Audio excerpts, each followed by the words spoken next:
with 0.6 of a second remaining. The brilliant shooting of Stephen Curry continues. Back to Green, into the hands of Stillwell. Fast break down to Weber. He turns. Look up behind the back. And the step and the foul. What a play by Weber. I've never seen a shooting display like this. Never. 37 in a quarter.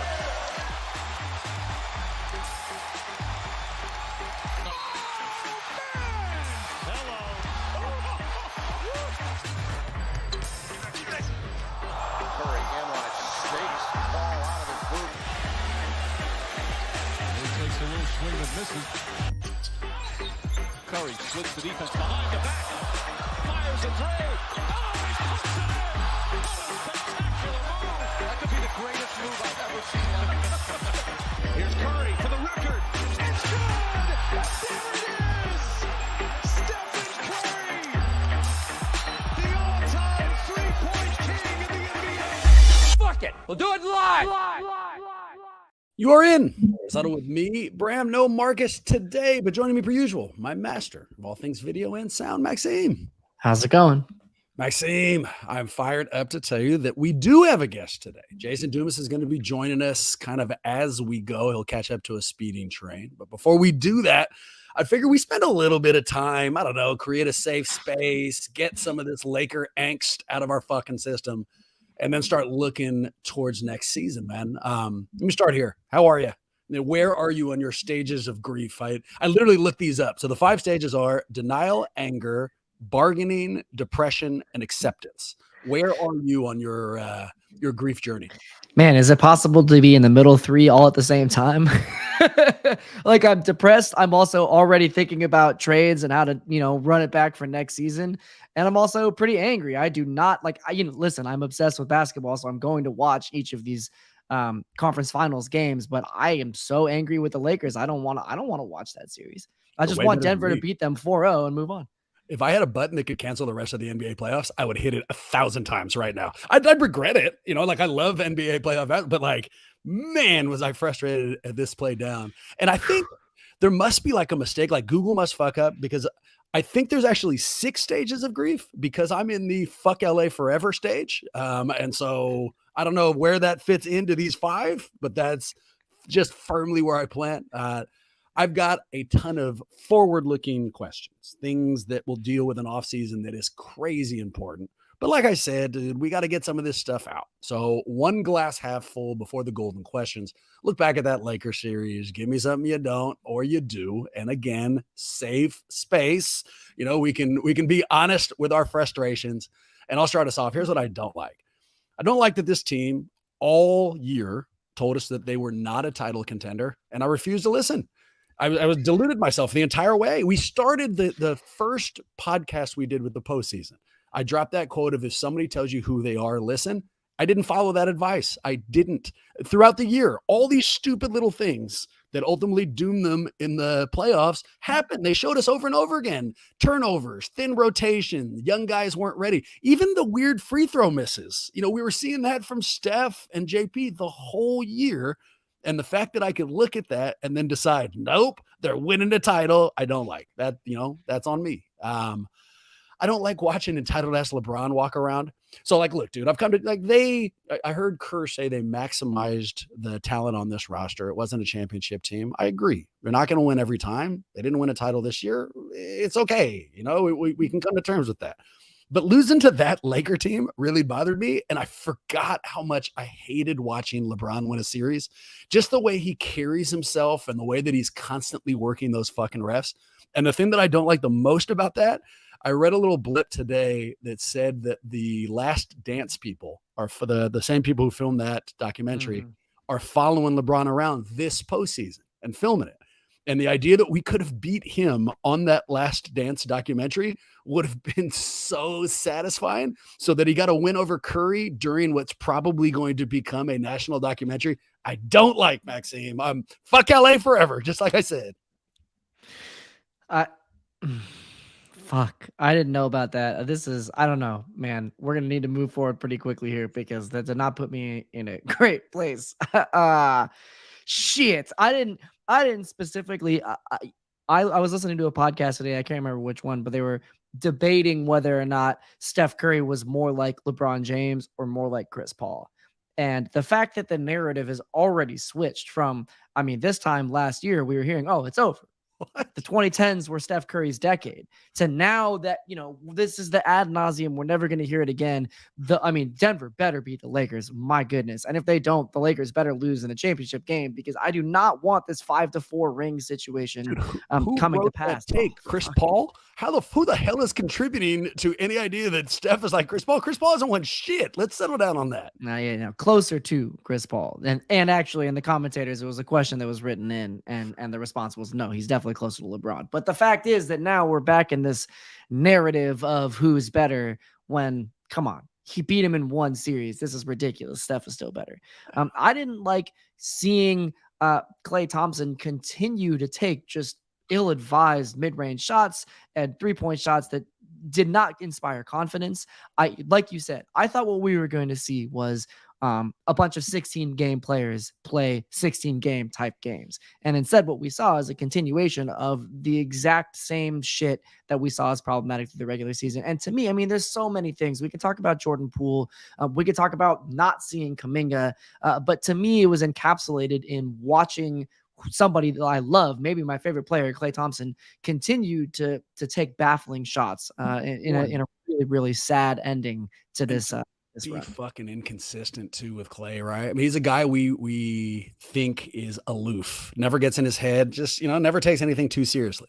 And watch him to very clearly be in his head in that LA series was like, watching Michael Phelps be afraid of the water. It just those two things did not make any sense. All right, things I like, dude. Okay, things I like. Number one, the team knows they have to change things.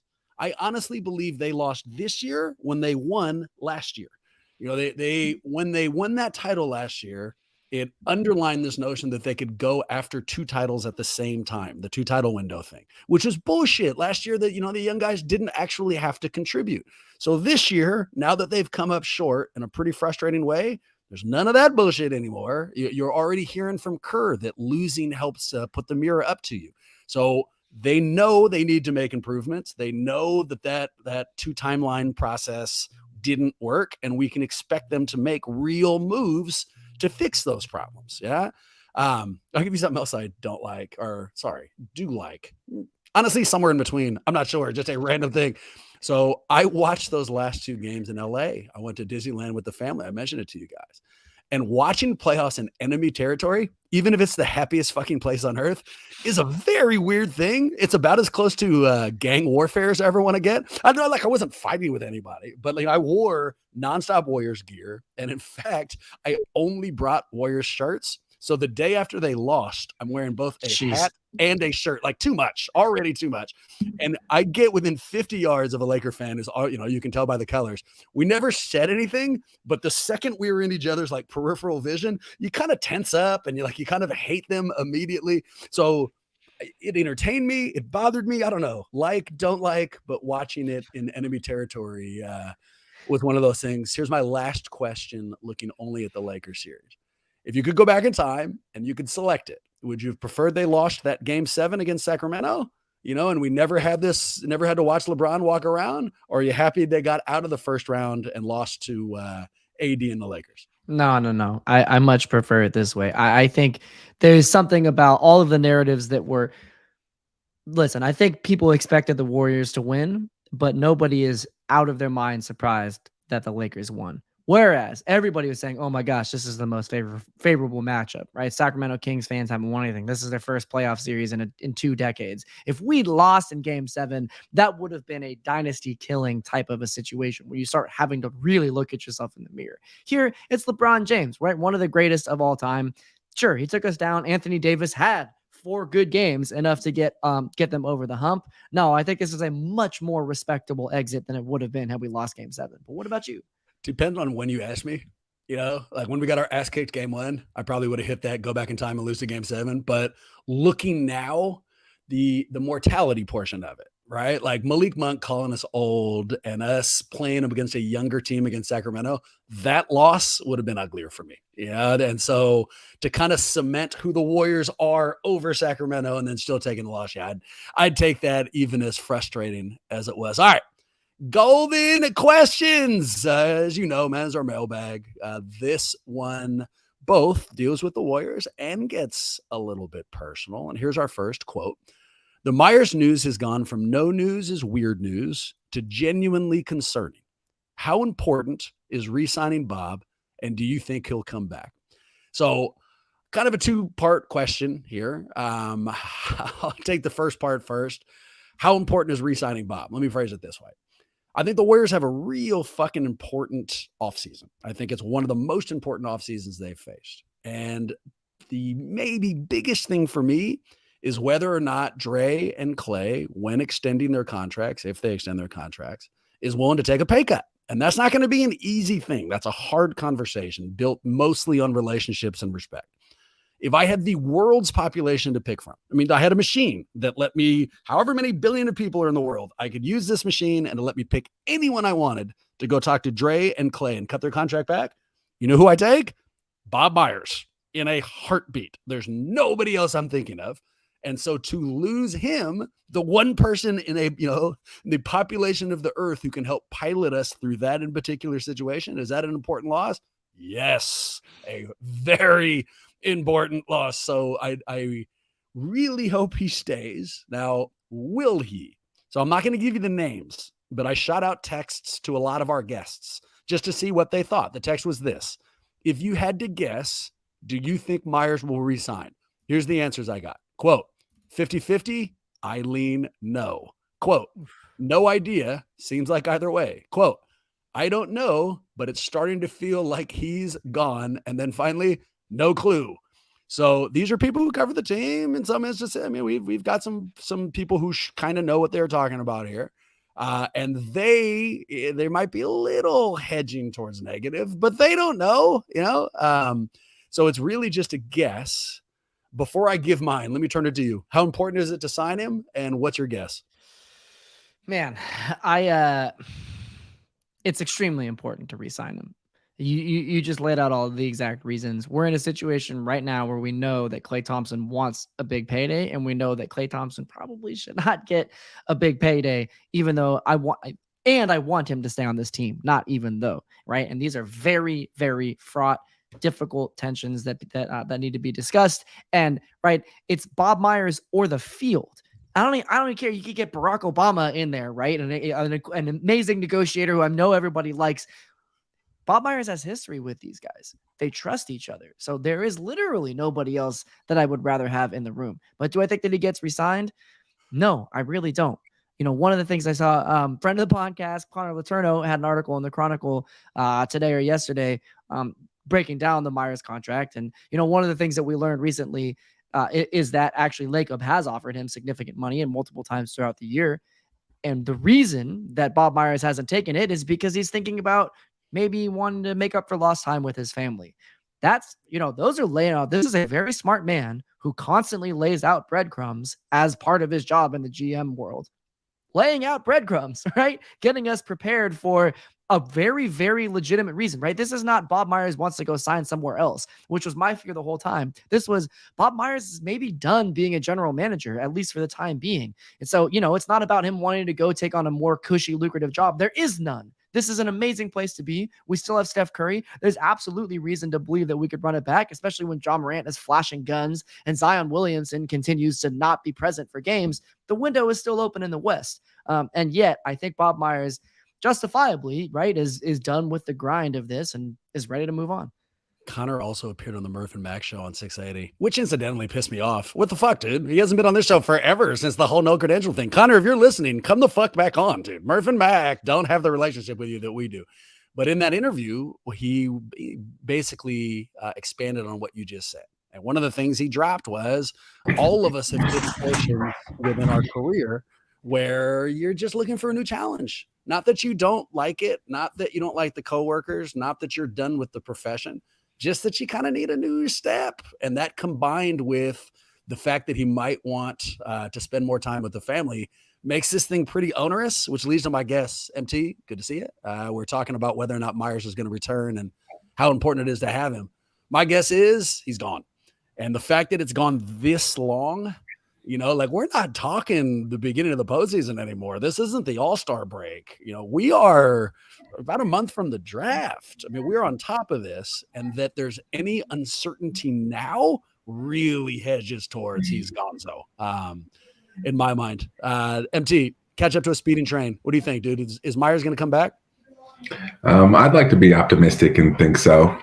I think the silver lining of losing to the Lakers, and the Lakers of all teams, but losing to the Lakers in the second round, is that there's unfinished business. And if Draymond and Klay come back, and it sounds like they both are, then I think Myers has a reason to stay, to continue to work with Steve Kerr, who should be back as well. And I think just ride out this team and this dynasty out to see if they can get one more ring. So I think it's tired. It's exhausting doing what he does. The GM is one of the hardest jobs in the league. But I think now that he's had a longer off season, I think these next few weeks will be critical in him feeling like he can do a better job balancing it. And he'll probably work something out with Lacob and the team to where he doesn't have to be as on. They'll give some of the responsibility to Dunleavy, and he'll be back. But that's wishful thinking. I was trying to avoid using the phrase Dunleavy. So look, dude, I'm sure he's really good in the front office. I don't know, I do not know anything about Mike D's skills as an exec, and I trust this team and this front office to pick the person who needs to take over. But one of the things that makes me crazy, really, Mike fucking Dunleavy's the guy who would take over? We've got a nasty relationship with him, in this market. But I'm focusing on the wrong portion to build on your optimism, MT. I think the best approach, if we could get Steph to call him, and, off record, we're not going public in any way, and he tells him, I don't know how many more runs I got. 1, 2, I really don't. But I'd like to do it with you. I don't want you to sign for 10 years. I don't want you to sign for 5 years. Shit, give me 1 year, but let's do this one more time. I think that's the best approach, and I hope how it's handled. But you've given me a great transition to our second question, MT. So we're in the golden questions. Here's the next quote. I can't decide if I should be holding a dynastic funeral or just looking forward to next season. Is it over? All right, so I'm reading that as two different questions. Can we expect the big three back? And do we expect them to contend for a title next year?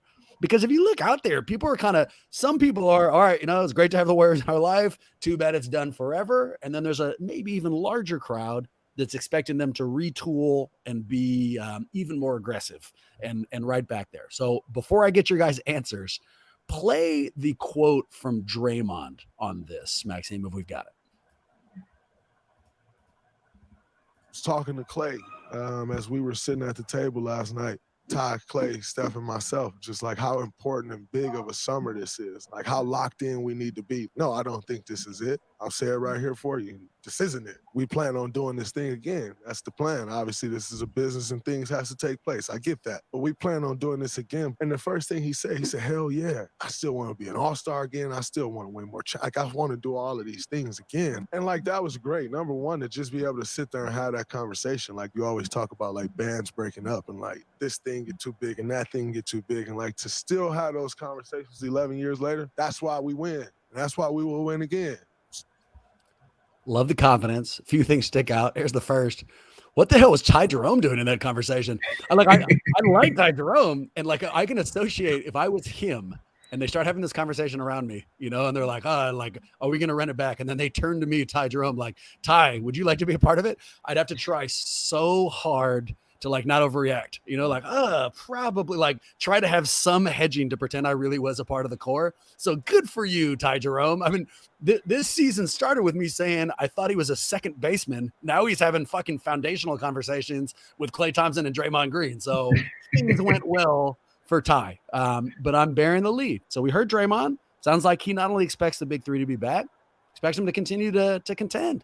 MT, keep the mic. What do you think, man? You think they'll be back, and are they still title contenders? It's apparently the big 3.5 now with Ty in the mix. If he's calling shots like that, so man. good. That's amazing. Yeah, good job, Ty. I do think they're back. I think Draymond's, call out. He always hedges it and says, or puts a qualifier in and says this is a business. And I think we would be wise to remember that. But he knows how it is, and he knows about the conversations, and him saying he wants to ride out with the same dudes he rode in with, to me, is a telling statement of, like, everybody's burnt out. Like, like Jeffrey was saying in the comments here, I agree. I think Bob Myers is burned out. Lakeup is putting a lot of heat on people. Like, we just look like a tired team. I don't think we get any younger, obviously, but we retool and we come back and we bridge that timeline a little bit better. Would have been nice to give Kuminga a little more experience in the playoffs, outside of Moses Moody, but I do think they're running back. I think Draymond, Klay, and Steph all retire as Warriors, and I'm hoping Bob does as well. Love that you said that we got to give JK a little bit more experience. I got more experience in these playoffs than fucking Kuminga did. So, yeah, I wouldn't mind if he got a little bit more experience. Do I expect them back? I do. I'm not positive how. One of the things we talked about, MT, before you joined us was I really need Myers to be a part of the get Klay and Dre back. Jay, what's going on, man? What's going, guys? Yeah, I'm going to give you a formal introduction in like 2 seconds, dude. Let me I'm going to finish out this take and then we'll start it over as if we are introducing you anew. But do I think they're going to contend for a title next year? I sure do. But what it makes me think of, you guys remember a few years back when KD was on the team and Kerr was quoted as saying, this isn't real life. This version of NBA basketball, this isn't how it normally is. And I think they will contend, but I think they'll contend in, quote, real life.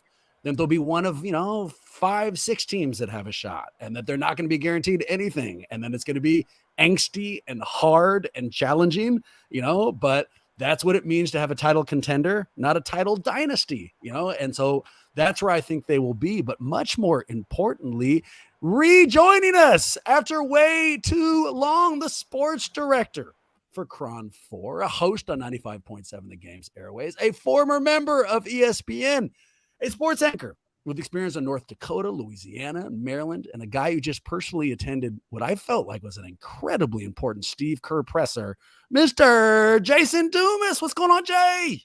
What's up, man? How's everybody?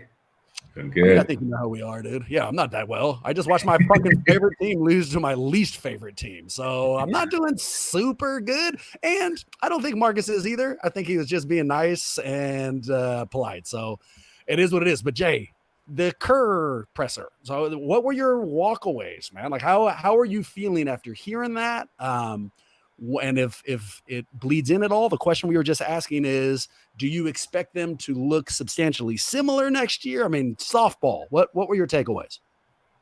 It looks like they're running it back, really, which isn't a super surprise to me. Just from everything I'd been hearing behind the scenes and all the tea leaves, I figured Draymond would be back. I thought, people are saying he's in LA. That was always overstated. Draymond wants to come back. The team knows his value. I think he'll opt out of that contract and then re-sign one that's kind of on par with Steph Curry's deal in terms of the length. I know that's probably what he'll look to. I'll have more on that later. I just kind of got to piece together some things. But I think Dre wants to kind of, not money-wise, but just contract length-wise, be lined up with Steph. That's kind of his goal and what he'll aim to do. So whenever Steph's a free agent, he'll be a free agent again. I love that idea. I mean, if I'm reading between the lines, what that means is they want to come in and come out together, which I 100%. Really like. Yeah, I did. Do you get a similar feeling with Klay? Has he been dropping the same breadcrumbs? Clay's a little more tricky because, Klay has said that he wants max money. And let's be serious, he's not a max player. I know from a nostalgia point of view, he's very important to this organization, this community, Northern California in general. I don't know how much monetary value you put on that. But I think personally, this isn't a report. This is more an opinion. I think someone has to have a very uncomfortable conversation with Klay this summer. just in terms of expectations, roles, and in what they want from him and expect from him. Steve Kerr kind of alluded to it today. He all but said Klay came in out of shape and wasn't really prepared for a season. Whether that's fair or unfair, I know it's his first all season after injury, and I know Klay has some reservations, like playing pickup basketball, because that's how he popped that Achilles, and so you can understand why you might have some reservations. But Steve Kerr was kind of like, all right, it's been 2 years now. We need you in shape, and we need you to realize that doing the things that made you really good at 28 might not necessarily work anymore. You're going to be 34. So, I think there might have to be some uncomfortable conversations with Klay, because Klay is pretty headstrong. So it'll be interesting with Klay. I'm not sure if I were just to guess. Of course, this is an opinion, not a report. I think they're going to let him play on a expiring contract and just let the market play itself out. They essentially let Draymond do that. Obviously, Draymond still has a year left and has that option, but they were comfortable going into this year without getting something done. I think they're going to be comfortable going into next season without a new contract for Klay, because if he wants max money, let him play for it. Let his play dictate what the market is, and then they can come together. Klay, here's your market. We stuck by you for 2 years while we were hurt. We gave you an extension while you were hurt. Yep. It might be time to, kind of sacrifice a little for the team if you want to make this a fruitful future for you here. That's just my opinion and how I think things are going to go. Educated opinion, obviously, but that's what I'm thinking with Klay. Yeah, you're not leaking any news you heard from Lacob or something. No. I would agree. I'd agree with that exact same take. I mean, shit, of the two contract situations they handled last offseason, Draymond versus Jordan Poole. I don't know if they are real happy that they raced to give Jordan the money. And so if they've learned anything from that, let people play and then give value. Here's a random, unnecessary personal story about me and Klay. So Jay, you missed. I watched these games in fucking Disneyland. And I saw some of the tweets. There you go. So game 6, they're losing. Second quarter, I'm watching on my phone in the line for Autopia, which incidentally, I hate that ride. I hate that line. You wait in line to drive in traffic. I don't understand it. But right. I'm watching this thing, and you do that thing where you're walking by the same people in line. And so 2 rows up, there's a Laker fan who's also watching the game, and I'm back and we're watching, and Klay shoots up for a 3 that would have reduced the lead from 8 to 5, and he airballs it, and it goes to Austin Reeves. Was that the one right before the half? Exactly right. I think it would have made it a 4-point game, actually. No, I think, okay, you're right. I've blacked it out because he goes up for it, and I scream almost uncontrollably, Klay, and then he misses it, and the fucking Laker fan screamed Klay back at me, and it was this really traumatic thing, dude, and I got really upset by Klay. In fact, here, transition to the next question. This is our golden questions, and this one reads, please drop postseason grades for everyone below, and the first person they want is Klay Thompson. So, boys, what do you think? What grade do you give Klay Thompson's postseason? A D. Yeah. D. Marcus, you agree? Yeah. You said D as in David, right? Yeah. Yeah. I was gonna go C- just because I'm partial to Klay, but out of respect. Yeah, exactly. Out of respect. But if we're being honest, I think D is probably fair, and he would probably admit that too, which is fair. Maxime, you agree? Oh, yeah, especially listen, I mean, I think we can grade it in a vacuum and just compare to all of the performances, but also just compared to Klay, that was a well below average Klay performance. And sure, he's coming off of multiple injuries, and I get, like Kerr said, he didn't come into camp this year fully in shape. So, there's a lot of reasons for the excuses than that, but actually, I might call it a D- or even worse, because the thing is, this is what I was saying earlier in the podcast before, Jay, before you and MT joined, is that I feel like Klay was continuing to take some of the ill-advised shots that we saw him taking, last year and even in the regular season this year. It's stuff that I thought that he would tighten up on, right? And stop forcing it. He was just forcing it as if he still had something to prove. Klay, you got nothing left to prove. And in so doing, now you actually do have something to reprove. So I think it was a D at best. What was weird about him, man, he kept taking confidence shots without confidence. which is not something I'm familiar with him. Klay will always fire up a 3-pointer, 8 seconds into a 24-second shot clock, and sometimes, out of the flow of offense. But you could tell he always thinks it's going to go in. During that Lakers series, that wasn't true. I don't think that he lost some of his confidence. I agree with you guys, but I'm not going to say the word D because it'll hell bother me. The next one we have here is Poole. I'm going to save him. We're all frustrated with Poole. I'll just say it was an F, and then we'll pick that up going down the line. The third person is Kuminga. All right. And we don't need his grade. It's an incomplete. Instead, I'm going to change the question. What I want to ask you boys is, why didn't he play? And now Kerr came out and talked about it today. In fact, Maxime, if you've got that quote, go ahead and play it for us here.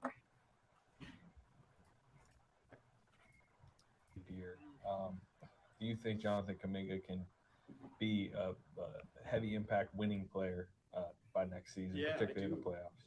I think, of course, people are going to be focused on the playoffs because that's the most important time of the year. But if you look at Jonathan's regular season, he did some great things. I think the biggest thing for him is to continue to grow. And I tell him all the time, he's got 15 years ahead of him. He's got such a long career ahead. Got a lot of ability, and he's just in the process of learning the NBA game. And he's 2 years in, and he's accumulated a lot of knowledge, but he's got a lot more to accumulate. And as long as he continues to work, which I know he will, he's a great kid. He wants to be great. As long as he continues to just put his head down and work, he's going to get a lot better. Where do you So turns out I gave you the wrong quote, so that's good. The other quote that I remember him saying, they asked him why he didn't play. And Kerr's response, I'm paraphrasing, is that with Wiggins and GP2, the main thing that Kuminga could give them, on-ball defense, wasn't necessary. So it was a basketball decision. Jay, I want your take on this. So again, you're not leaking anything, just an educated decision. But I've decided, I don't even know if it's like a conspiracy deal, but I took a bike ride with someone I really like over the weekend. We started talking this out. And I found myself saying, it couldn't just be hoop. It couldn't be. The Kerr got frustrated. Something must have happened behind the scenes where they decided Kuminga's just not playing here. But Kerr's come out and said, nah, it's just basketball. So what's your feel, man? Why did Kuminga not play? Was it just, what Kerr said? It was just a basketball decision? I don't know. It's hard. Like, I just don't think they see eye to eye. There was messaging after last year that Steve didn't think that Jonathan Kuminga took seriously enough the things that Steve and the coaching staff wanted him to take seriously, whether it's just effort, hustle, little things on the court, rebounding, loose balls, cutting, etc.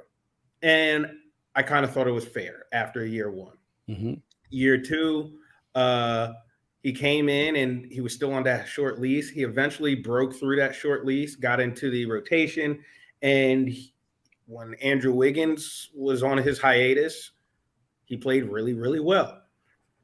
I thought Jonathan Kuminga deserved a little more rope than he got. He had that 5-minute stretch in that Sacramento game, which was brutal, but he didn't play again. He didn't play a meaningful minute after that. Not one meaningful minute. And I don't ever like to act like I know more than an NBA head coach, right? Because I don't. Yep. But that doesn't mean Steve Kerr is right all the time. I think Jonathan Kuminga should have played. At least should have got more of an opportunity in the playoffs. I think he could have helped the Warriors against the Lakers. I do. Even that last game, okay, he did what Wiggins and GP2 kind of replace what he does. Let's even pretend that theory is correct, although I think Kuminga brings more than just on-ball defense. Absolutely. Wiggins was playing with a broken ribs. He was clearly not himself. People are getting in foul trouble. You mean Kuminga can't go out there and at the very least play some defense? Maybe he breaks out for a fast break dunk and galvanizes the group, gives some energy. I just don't think the roster was perfect enough to the point where Steve was like, you can't help us at all. I just disagree with it. Steve Kerr's a smarter basketball mind than I am, but like I said, that doesn't mean he's right on 100% of the other things. I think Jonathan Kuminga should have played. I think they actually did him a little dirty. Dude, Wiggins and GP2 were on the team last year, and JK got minutes during the playoffs during a championship run. So do I believe that that's the only reason? No, that doesn't make any sense to me. And the fact that they didn't play him is one of the reasons I'm viewing this season as a failure. It's not just that they didn't win the title. And, so what were their two stated goals? I would imagine win a title and develop the youth. Well, they lost in the second round and they didn't develop shit. They gave up Wiseman. They didn't develop Kuminga in any way. So it was crazy frustrating. Let me change the question, but keep the player. And Marcus, I'm going to throw this one towards you. So here's the question, quote, "It feels like there will be a lot of changing and expanding roles next year. We know Steph is the key, but what about the rest of the roster? On a scale of 1 to 10, how important are these players to next year's success?" First one's Jonathan Kuminga. MT, what do you think, dude? How important is this guy to our future? I mean, I feel like my opinion and my answer is different than what Steve Kerr's is, and that's his opinion matters more. To Jay's point, like Steve Kerr is a better and stronger basketball mind than I am, but I don't get it. Kuminga played throughout the season and got meaningful minutes and played really well in Wiggins' absence, and Moody rode the bench for most of the season. And then when you get to the playoffs, when the games matter, it flips completely and Moody gets all the playing time. It was just, I don't get it, but I think Kuminga has to have 7 or 8 level of importance in terms of playing next season. Otherwise, he's going to go down the path of James Wiseman, where he doesn't play and his lack of minutes is the biggest tell that they feel like they need to move on and get somebody who fits their system a little bit better. I think JK's importance to next year is 10 out of 10. Here's what I mean. So I said earlier, they're going to be back in the real world of the NBA. When they were in the height of the dynasty and they were adding pieces to the team, they were like buying lottery tickets that had already been scratched off. They knew they were winners.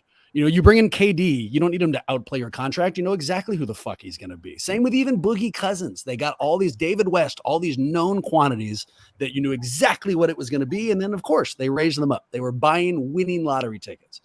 This season, not going to be like that. They're going to be like every other team. They're going to have to find people who outplay their contracts. And you can't guarantee it. It's a lottery ticket, At the forefront of that, JK, he's still on his rookie deal. He's getting about $6 million next year. If he can really produce, if he can really get up and contribute, those are the kind of things that'll bring us back to title contention. And so that's why I'm frustrated. A friend of the podcast, Eric, who runs the Warriors Reddit account on Twitter, one of the things he threw out, and who knows how serious he was taking it, but he said, can you imagine who this guy would be if he was getting 30 minutes a night for the last 2 years? So, that's not a reality on this team. He was never going to get that for his first 2 years. But it does underline that we haven't really figured out who he's going to be. And that development, I think, means everything next year. Jason, same question, different player. Jordan Poole. How important is he to the Warriors next year?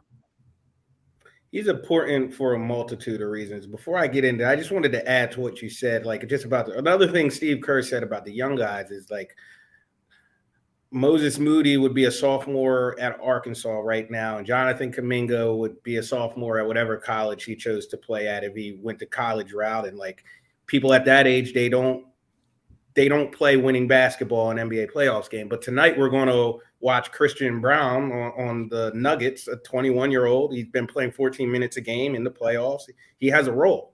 He's 21-year-old. He was a freshman at Kansas last year. The Nuggets are, I think, the odds-on favorite to win the title with the Boston. Yeah, I think so too.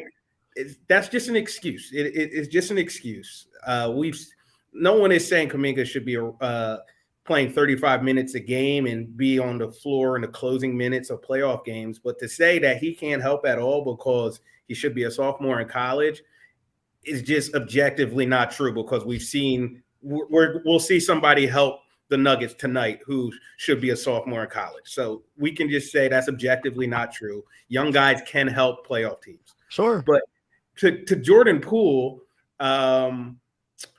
I think he's important for a multitude of reasons. Mainly, of course, his play. I mean, he averaged, I think, this is a what have you done for me lately type league, and he stunk it up in the playoffs. But he still averaged 20 points per game. I don't think he's on a terrible contract. If you just look at the metrics and people who are paid that much money, his numbers stack up with them. His numbers stacked up with Tyler Herro's numbers this year. Simons, Maxey, they all stack up just from an objective point of view. He had a bad postseason, but less than a year ago, he was a key member of a championship team. So we know that's his floor. He can do that. But he is also important because you want to build Jordan Poole up if you are going to actually trade him. Sure.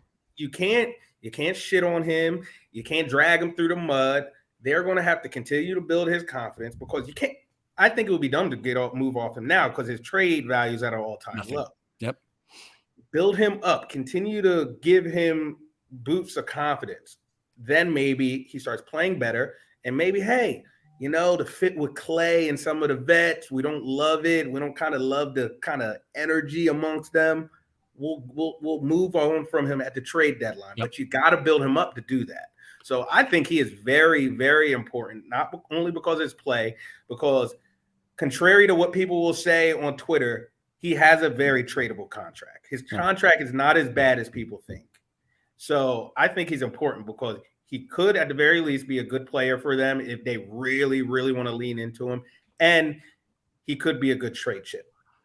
Couldn't agree more. All right, let's start with the trading him now would be like trying to sell a car right after you've crashed it. Like that's like, for what? Like, get it fixed and show that it still works. Like you're going to get nothing. So no, that's not an option at all. How important do I think he is? I won't even answer you. I'm going to give an answer from somebody way more knowledgeable, Steph Curry. So this is from a Ringer article written by Logan Murdoch. And here's the quote: following game 5. So I was in the locker room. I know that. Okay, there you go. So you saw this play out. Essentially, somebody asks Steph, who's the most important person to help bridge the gap between the present and the future. And he fucking points at Jordan Poole and says he's the key. So if Curry not only thinks that, but thinks that after most of this postseason failure, that wasn't before they started Sacramento. Jordan Poole had already fallen down somewhere between 8 and 9 billion times and made every mistake you can when he said that. And he still believed in him. So do I believe in him? Yes. And to piggyback even more on what Jay said, for those listening, for those taking to Twitter and shithousing this kid, stop. He is a confidence-based player. The chances of him not reading those things or not getting back to him are very little. If what you were hoping to happen is the Warriors getting back on top, you destroying this kid's foundation of confidence is not helping that. So give him a little bit of space. Marcus, different player, Klay Thompson. How important is he to the Warriors' success next year? Just one Poole comment. I won't tear him down because we need that confidence, but he's somehow got to work on not being worse at defense every year.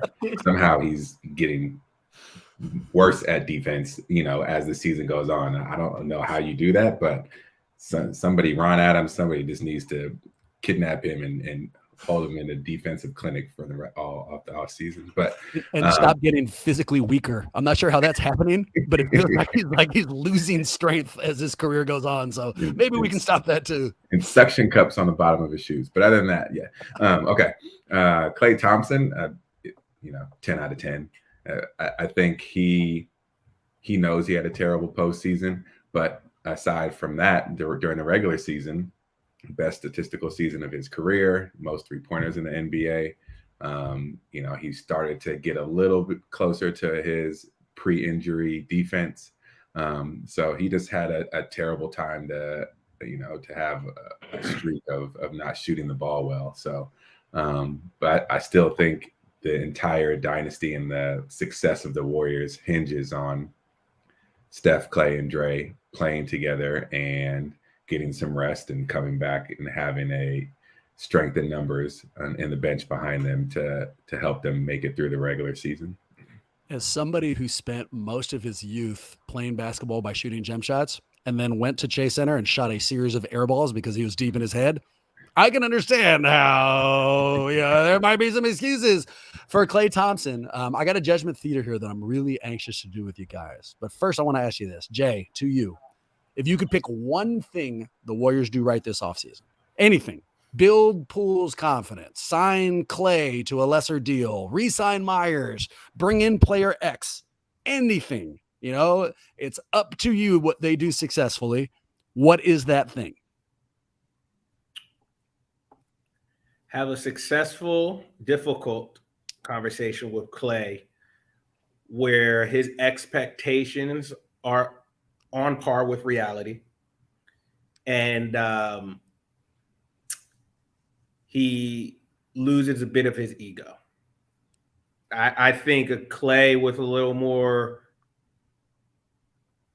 little less of an ego makes the team better.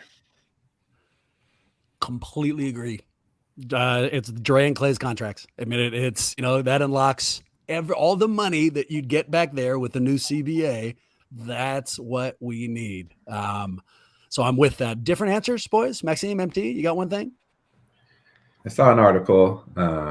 Jay, I'd be interested to see what you think about this. I sent it to Bram and Maxime earlier, but saw an article from the Nets wire that said the Nets should consider trading Mikal Bridges and Patty Mills for Jordan Poole and Jonathan Kuminga and a couple in the Warriors' first-round draft picks.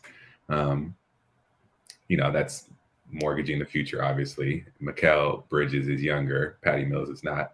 But that's JP and JK kind of out the door, but it brings in a legitimate defensive player of the year, 3-and-D wing, and somebody who, can guard the Paul Georges, Kawhi Leonards, and, the taller wings in the league and take that pressure off of Klay and Wiggins a little bit. So do you do that? I was intrigued by it. I don't know if I pull the trigger, but if I had to say something different for the offseason, that may be my answer of, do you get ahead of it? Like we didn't get ahead of the James Wiseman deal when we were saying trade him. Everybody's like, no, let's keep him. Do we get ahead of the fact that Kuminga isn't playing and package him up with Poole and bring somebody in like Mikal Bridges? Absolutely, I would do that. I would help drive people to the airport. Mikal Bridges, I'm a huge fan of him. Do you see what he did since the trade, for the Brooklyn? Like he's really good. He's a three-way player too. That guy does everything for you. Intangibles, offense, defense. He can stretch the floor while guarding the best player.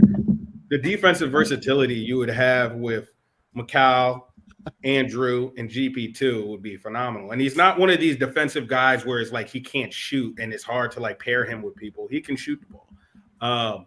I would absolutely do that because I think he's better than both Poole and obviously Kuminga.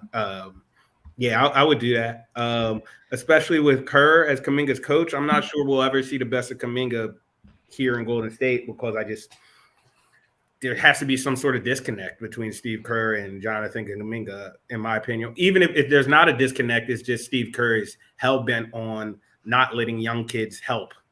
So, yeah, Mikal Bridges. Steve loves Jay Wright guys, loves them. So, yeah, Mikal Bridges from a culture standpoint too, seamless.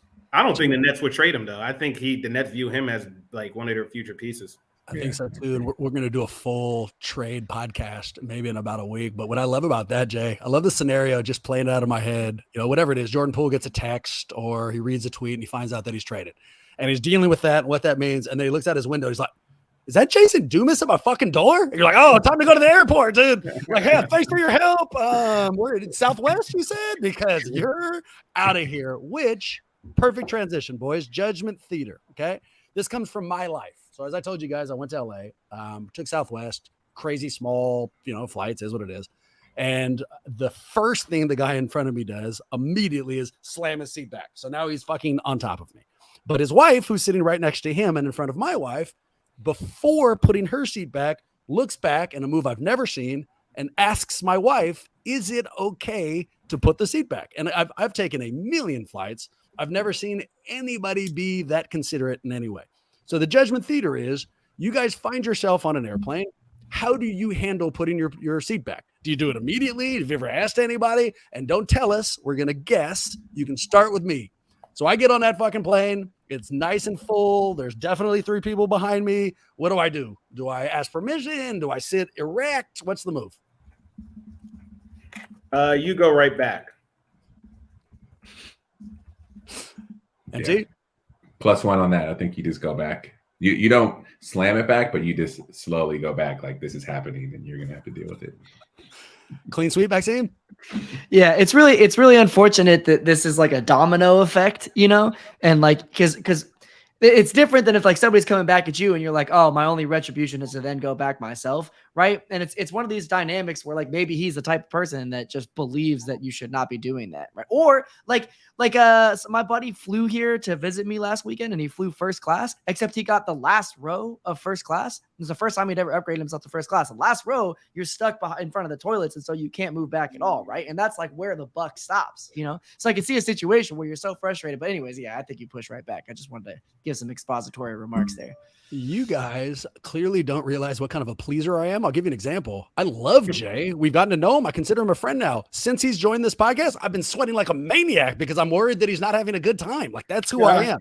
Do I put my seat back? Hell no. I spend the whole time hell of uncomfortable, like worried that I might be bothering them if I move it back. If it's like an international flight, sure. If I'm going to LA, I stay uncomfortable. Wait, but hold on a minute, because see, this makes sense. You guys are face to face right now, right? And there's like a need. You walk right. This is like a friend, right?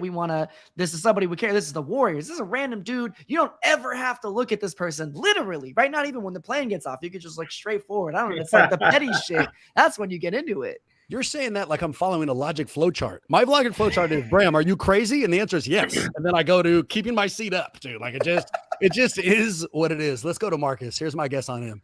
Marcus does move it back, but when he gets up to go to the bathroom or whatever it is, he gives them a little reassuring eye contact. Like, I know you're back there. We're good. Like he smooths it over without saying anything, takes over their space, but then makes them feel okay by some kind of personal interaction. Jay, what do you think? I think he makes sure that they're good, or he looks and he sees the context before he goes back. And I'm not saying he won't go back, but he'll take a look back and see, they don't have much space, and then decide not to do it. If it's like Dikembe Mutombo behind him, he won't do it, but right. Yeah, that kind of thing. Let's cut to it because we're running late. MT, what's the answer? I think we might have lost him, but listen, look at that. Look at the facial expression that he's stuck on, right? Yeah, that's it right there. That says the whole thing. Like, yeah, right. I do whatever I want.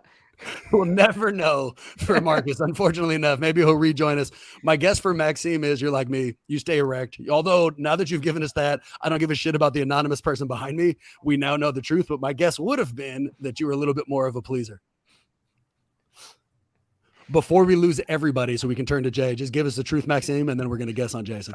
The word erect is not something that I'm trying to bring into this conversation in general. And so to that point, I listen, this is the rules of the airplane alliance. Like, you're allowed to put your seat back, right? If that's not a thing that you're allowed to do, then don't let me press the button and put my seat back. Like, this is just normal human behavior. I'm sorry. It's just what it is. I don't know. I mean, of course I put my seat back. Some of those seats still have ash like trays on them, like just the fact that it's there doesn't mean necessarily that you should be using it. That thing really might be kind of an outdated move, man. I don't know. It seems a little aggressive, which goes to Jay. And I mean this in the most complimentary fucking move possible. Jay, I think you push your shit back while it's taxiing. I think you come in and you're like, bow. Like, this is what it's going to be. I'm very confident in this. If you don't like it, is what it is. We're going to be fine. And I think you're totally good with it as you fly away. Maxime, what's your guess? Yeah. Well, no, because I feel like Jay also is aware that, right, you don't want to get into a situation where the stewards of the plane are coming by and saying, sir, I need you to put your seat back up during taxi, takeoff, and landing. It's this whole thing, right? So you don't want to get into that situation. But I do think once you're airborne, it's just a casual move in the seat. What's the answer, Jay? That seat's coming back. I'm afforded that option, so I'm going to take it. Between me flying early in the morning or me being hungover, that's the majority of the time I'm flying anyway. So I need to lean back. Phenomenal answer, Jason. I love every time you join us. Just your takes, your savvy, all of that. Also, that you class it up, dude. Like, if there's a better instance of the differences in the ways we're covering this team, I'm over here in a ratty ass like undershirt. You're there suited up, looking phenomenal. For people who need way more Jason Dumas in their life, where do they go? You can just catch me on Cron 4 every night, 6, 8, 9, and 10. Channel 4 in the Bay Area. We're in every Bay Area county. We're covered. And you can find me online at J Dumas Reports on Instagram and Twitter. Boom. For us, we're on social media. You can find us at Warriors Huddle on Twitter. We're also on YouTube. Same handle. You want to shoot us an email? Let us know we did a good job, bad job, any job. You can shoot that too. Huddle@warriorshuddle.com. And the thing I really want to underline, we've got a website, warriorshuddle.com, and on there we've got words. In fact, we've got a brand new article up there by our boy Matt.